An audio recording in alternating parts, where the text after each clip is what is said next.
My memory of me also gripping onto mom in our little like old Judean costumes and everybody like carrying torches in the dark yelling crucify him, and I'm just like, holding on and walking and basically just observing, I guess. Oh my gosh, those are the best though. My super creative idea was to title it Altered Call. And like my background was a lot of altars, and we talked about the concept of feeling the need to be in a church and make things look perfect and look right and all together and like work out your issues in the car. But once you walk through the doors, like you got your church face on, you're all set. And somehow that then inhibits us from getting the healing we need, growing, being transformed the way that we want, because we're so focused on making things look good, right? And I was thinking back on my background, and there were a lot of altar calls and a lot of ones that were significant in my life. But I think the underlying mindset was that, like, I'm just going to pray, God's going to fix this, and it's going to be done. And that was that altar call. But as I was putting these notes together and really working through what we're talking through, I thought alter, A-L-T-E-R, is probably the word we want to look for. And it's more of a call to a long-term change, not the quick fix.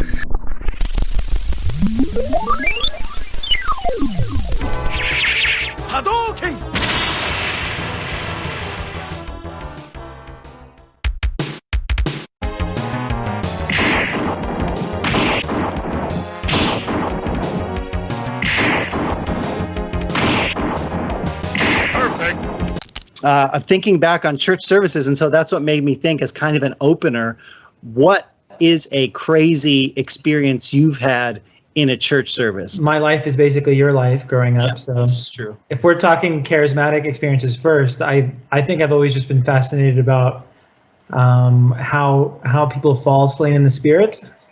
Yeah. And just what that looks like and how it feels. And I still remember just as a kid, I don't know if you remember from church, and I remember her sitting next to us, or not sitting, we were standing, and her just like convulsing for a really long time, and then like falling and convulsing, and then laying still. And literally I'm just standing there, I think holding mom as a kid and just like watching. And I just think that just reminds me of like a lot of things of like, and then whenever I went up to pray at like an altar call or something, I'd always wait to see like, is this going to be the moment I get knocked out?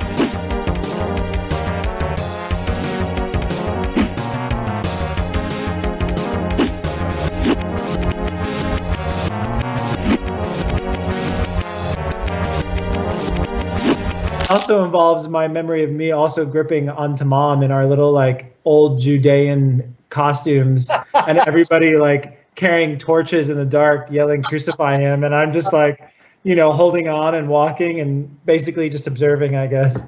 Oh my gosh, those are the best though.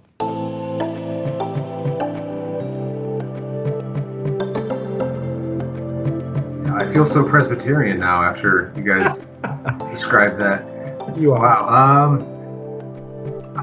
There have certainly been moments, I don't know if they've been that powerful where it's been like physically overwhelming in any way, but there have certainly been moments where I think God has reconnected with me by doing that, by me going up there. He speaks through someone else to say something like very specific as a message to me, kind of thing. And that even happened recently at CLC with someone else on the worship team when they came up and said something, and it was very impactful. Like, it made me sort of tear up as we were up there on the altar. So certainly there have been times where that's happened, but in terms of being sort of slain in the spirit or falling over or anything, no Benny Hinn moments yet. There have been significant moments of altar in my life, and that's what I was trying to think through. What are the ones that were really powerful ones? Because I do believe that God can do things instantaneously. I believe He can also set up pillars in our life and altars that are places of significance. I don't want to base my life around these altar experiences being the things that are the only things that can change me. But one that I can think of that was really monumental for me was we're getting together as a group, thinking through ways that we could minister altar because we were going around from church to church and mostly youth groups and small services ministering to people. And we wanted to put some dramas together, but rather than it just being like cliche, us acting something out that didn't really mean anything, we thought, wouldn't this be more impactful if we talked from areas of real experience? And so we all just started sharing, and we had been together already for 5-6 months or something like that. Just true, raw, real, hey, here's some stuff that I've walked through or am currently walking through. And I remember it just being this environment that was so open and honest and prayerful as we were considering how we could minister out of places where we'd been healed, that created a space in me that enabled me to move past a lot of that stuff. Where it was like, oh yeah, like all this time I've spent trying to make it look really good and hide it and make it look perfect, the moment I sort of exposed it to the light around some people that I trusted and we walked through this together, it propelled me on. I do remember one time in some kind of prophetic service, like somebody going around and praying for people, and when he got to me, it just like something felt so weighty that I just couldn't stand, and I like just fell to my knees. But I was like, oh, well, that was heavy. But I was not like out having visions of angels and stuff.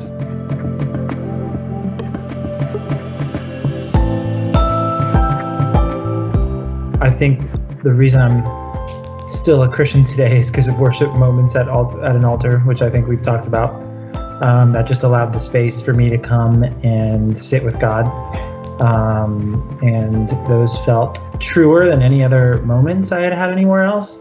And I actually did feel like at those times my emotions and my internal state of being was kind of made right. And I think that also may have led to some of my maybe faulty expectations if that's what church needs to be as well. But they really were. Like I would leave those times and be like, oh, like all of these things were loosened and I didn't, a lot of insecurities kind of dissipate, or I wasn't worried about things that I was. And then those things I felt like would slowly come back. And so I would kind of look for those moments to be special. But actually during worship together, one thing that they said there too is to not treat God like a drug. And I felt like that was like kind of the downside, or like, yeah, look at him as a relationship, but not a drug. And I feel like that was maybe the faulty aspect of that, but also it was like a place that really allowed me to meet with God and to have those moments.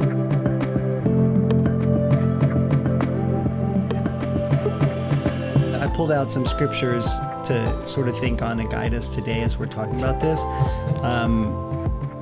to get us beyond a place of wanting an altar to just be that drug, that quick fix, that like, zap me, Lord, and make it all better, you know, pay all my bills, fix all my sins, do all these things. As much as I always kind of want that, you know, I think now I've just finally come to realize that these things take time, in the same way that eating healthy and exercising over time yields a result, you know, and we live in a society that always wants this quick fix. 1 Corinthians 9:24-27. And these are all verses that you guys are going to know real well. But Paul says, do you not know that in a race all the runners run, but only one receives the prize? So run that you may obtain it. So already he's put us in a position as an athlete, which I think works out real well here for our discussion. First of all, every athlete exercises self-control. They do it, and then he says, but we also do it to receive something imperishable. And like, I always viewed this verse in my lens as like, okay, yes, we're running this race and I'm doing it to win, but Jesus was always the one that won it for me. And where I do believe that he did the work that I could not do, I think there's this element in here that I missed, that was me exercising regularly, daily, to get to that place. Like, yes, I want to win, but I got to do work. Like, I got to get up early if I'm an athlete and do my training before work, or those sorts of things. Galatians 5:22-25 talks about the fruit of the Spirit. The main thing about fruit that I'm chewing on, if I can say that, I guess, pun intended, is fruit takes time to develop. So where I'm like, God, you know, do it, and I'm like, you know, apples, but it doesn't happen like that. You know, in fact, you plant a seed, and how long does it take the tree to grow before it even begins to blossom and bear fruit?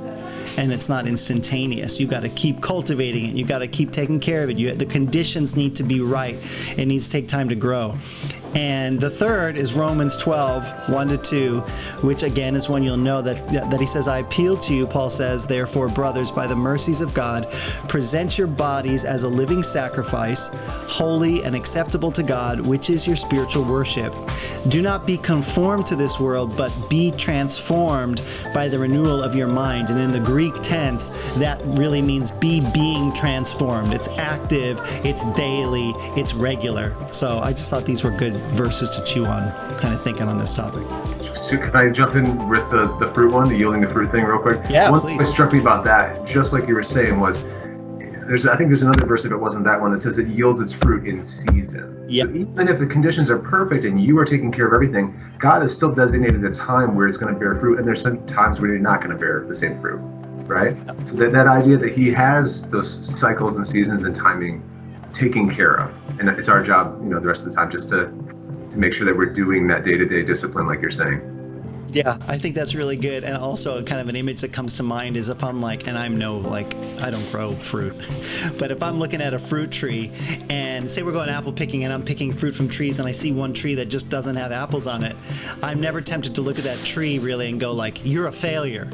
It's just like, well, they didn't have any fruit this year, Yeah, right. And yeah, to your point, I wanted to plant some lilacs in our backyard here, and it's a rental house. And Allison was like, really, why are you planting rental stuff in our rental that we're going to move away from? It's not going to bloom or blossom in time for us to even appreciate it. And I was I'm going to make this happen. It's going to bloom. I'll show you. And sure enough, it's been like 2 years and nothing has ever bloomed. It's just a bunch of leaves. And to your point, if it's not mature and it's not ready, I can do everything I can, but it's not going to grow flowers until it's ready, So good. Just getting real down to earth and practical. We are not sinless without Jesus. So he brings the kingdom of God to us, but still we're called to run a race. It's not like Jesus is picking me up and running the race. It's like, no, Paul's saying run the race, and do it to win, rather than being passive and saying, okay, Jesus, the victory is yours. So, yay, God, do all this stuff and make me great. The call for us is to be like an athlete and to actually actively work on these things and grow and develop. I don't want it to be like a performance thing, but I just feel like there's this expectation of us to work it out, to just do it, to just keep doing it and not necessarily be frustrated. Just like I wouldn't be frustrated if I got thrown in a basketball game with Michael Jordan, having not really ever seriously played basketball, because there's no expectation. I haven't been doing the work. Does that make sense? And Jeff, we're all musicians here. I think we all get this.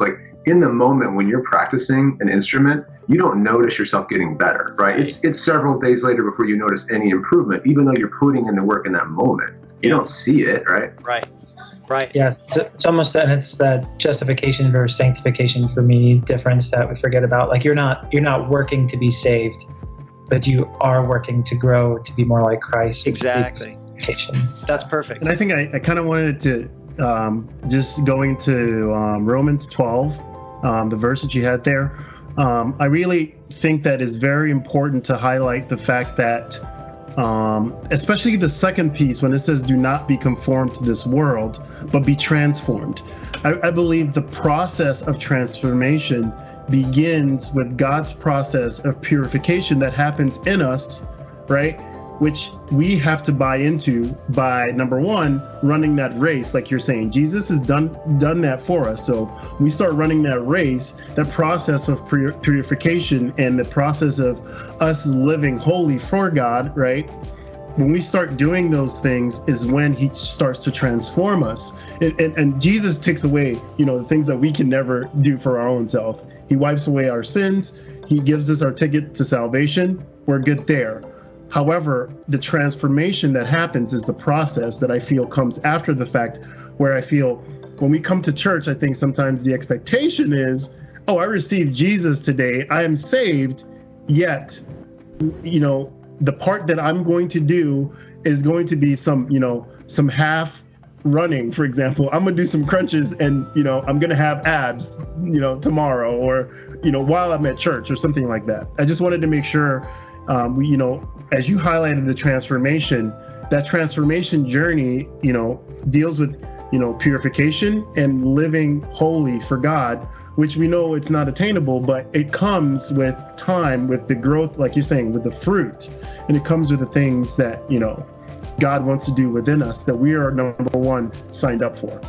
Yeah, and if we can bring it back to this idea of expectations on what we get out of church and even altar experiences, and now shifting this to altering our lifestyle, our mindset, right, to grow in this way. I think of, and going even back to Paul's example of an athlete, God, just like the parable of the talents, he's given us sort of this bag of potential, and it's up to me how I cultivate that. So I've got these physical muscles on my body, but if I don't eat a particular way and am not active in a particular way, they could atrophy, they could do absolutely nothing, they could never grow. But if I actually do the work, it's going to become something. Now, that being said, we are not all going to be the same. Like, every one of us is built differently. Like, I am coming to terms with the fact that there's a certain amount of Jeff that is like peak Jeff. And like, maybe if I got in an Avengers movie and worked with a personal trainer, I could get a little bit bigger, but I've only got so far that I can go as Jeff, and that's fine. Like, I'm good with who I am and with what other people are. So in the same context, I think we walk into the church, and not that I'm not talking about like levels of sanctification as much as I just am spiritual growth in us, and I don't think I don't want to be at a place where I'm comparing myself to somebody else because they may have been given a whole different set of things. The point is, what am I doing to cultivate what God gave me? Amen. What I wanted to think towards now, considering what we talked about, and that we are the sum of our habits, that as we walk these things out, that it's producing something in us. How can we actively cultivate godly habits in our life? When we talk about being the church and, what it looks like for us day to day and what it looks like for the church at large, for me, it was a lot of grace. It was a lot of releasing expectation. It was being willing to use an audio Bible and not tell myself I was cheating, which was like, I felt like I had to do it a certain way. And then I realized, like, no, there's no like method to this. And in fact, I take things in a different way too. So anyway, that's a small victory that I'm celebrating daily.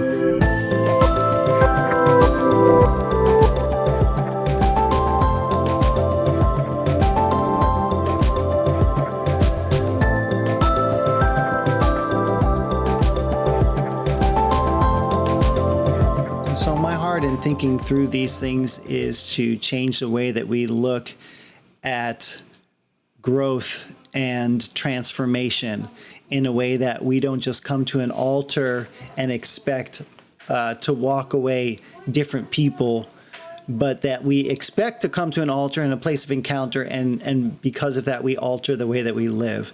We begin to walk things out regularly, not necessarily being so hard on ourselves, but instead realizing that small steps towards this goal, as long as we're walking towards it, are what is going to create change in our lives. And they can be big steps too, but I don't want to necessarily expect that I'm going to see the end in a day, but that I'm just constantly walking this out, trusting that God's leading me, and having that opportunity to grow with that mindset, with that checking in with the Lord, with that relationship with God, knowing that He's going to do the ultimate work, but that I am going to work those muscles, and then because of that, how does that change our expectation of what church looks like, altar times or otherwise?